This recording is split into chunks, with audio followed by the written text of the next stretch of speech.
The Perks of Being a Wallflower, page 51.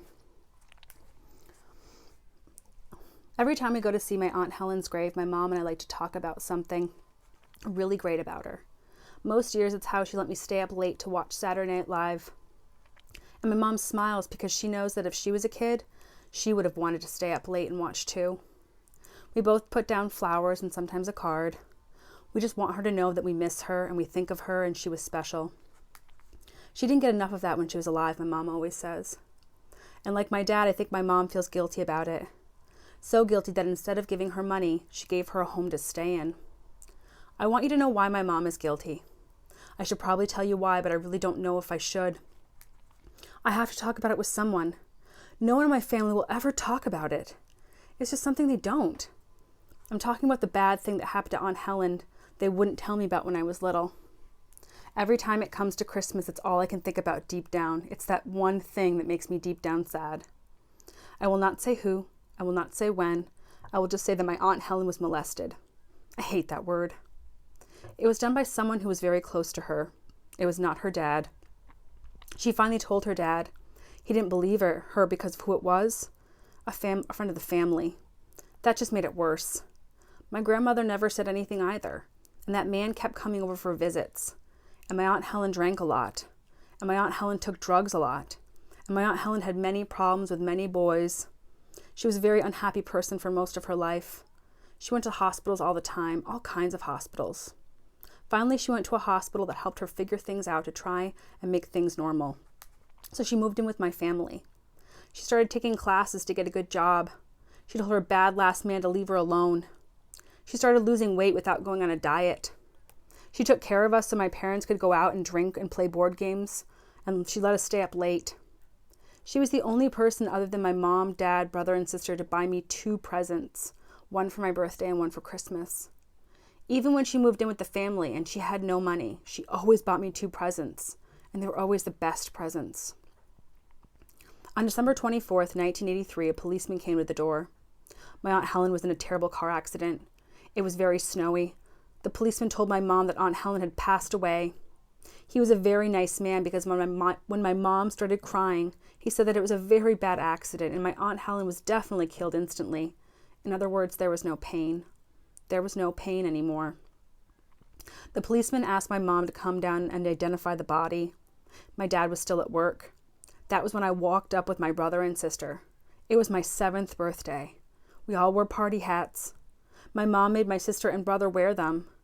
My sister saw my mom crying and asked what was wrong. My mom couldn't say anything, and the policeman got down on one knee and told us what happened. My brother and sister cried, but I didn't. I knew that the policeman had made a mistake. My mom asked my brother and sister to take care of me and left with the policeman.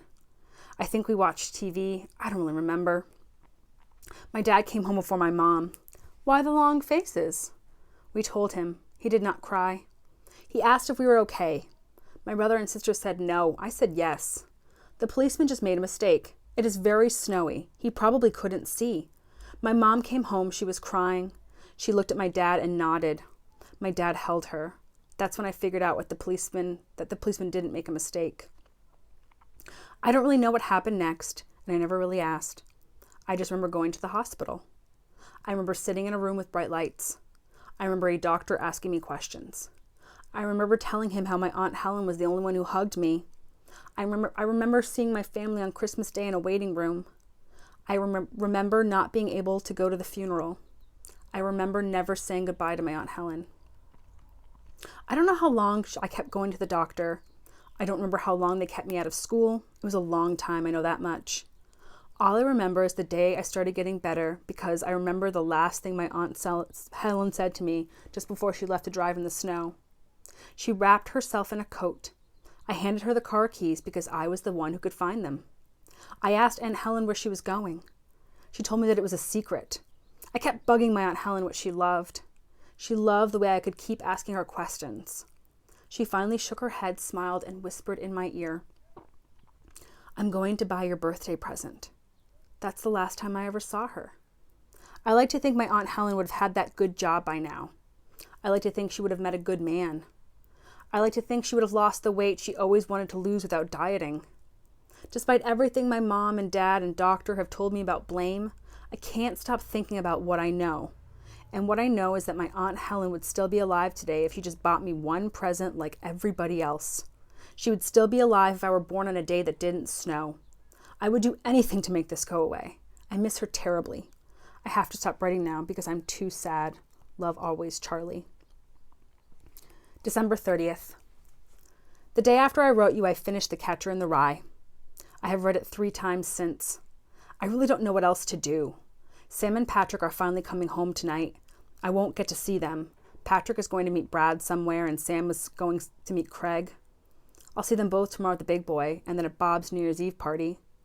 The exciting part is that I'm going to drive to the Big Boy myself. My dad said I couldn't drive until the weather cleared up, and it finally did a little bit yesterday. I made a mixtape for the occasion. It's called The First Time I Drove. Maybe I'm being too sentimental, but I like to think that when I'm old, I'll be able to look at these tapes and remember those drives. The first time I drove alone was to see my Aunt Helen.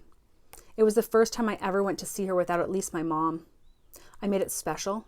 I bought flowers with my Christmas money. I even made her a mixtape and left it at the grave. I hope you do not think that this makes me weird. I told my Aunt Helen about my life, about Sam and Patrick, about their friends, about my first New Year's Eve party tomorrow. I told her about how my brother would be playing his last football game of the season on New Year's Day. I told her about my brother leaving and how my mom cried. I told her about the books I read. I told her about the song Asleep. I told her when we all felt infinite. I told her about getting my driver's license, how about my mom drove us there and how I drove us back, and how the policeman ran the test didn't even look at me weird or have a funny name, which felt like a jip to me. I remember when I was just about to say goodbye to my Aunt Helen, I started crying.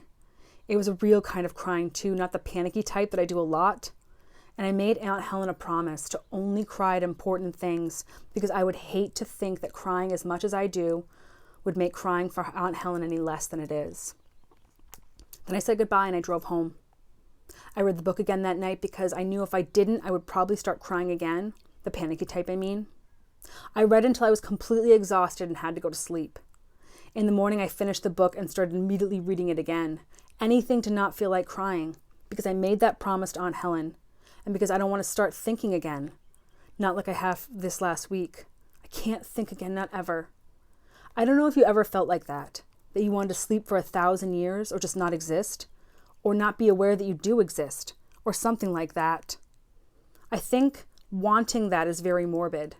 But I want it when I get like this. That's why I'm trying not to think. I just want it all to stop spinning. If this gets any worse, I might have to go back to the doctor again.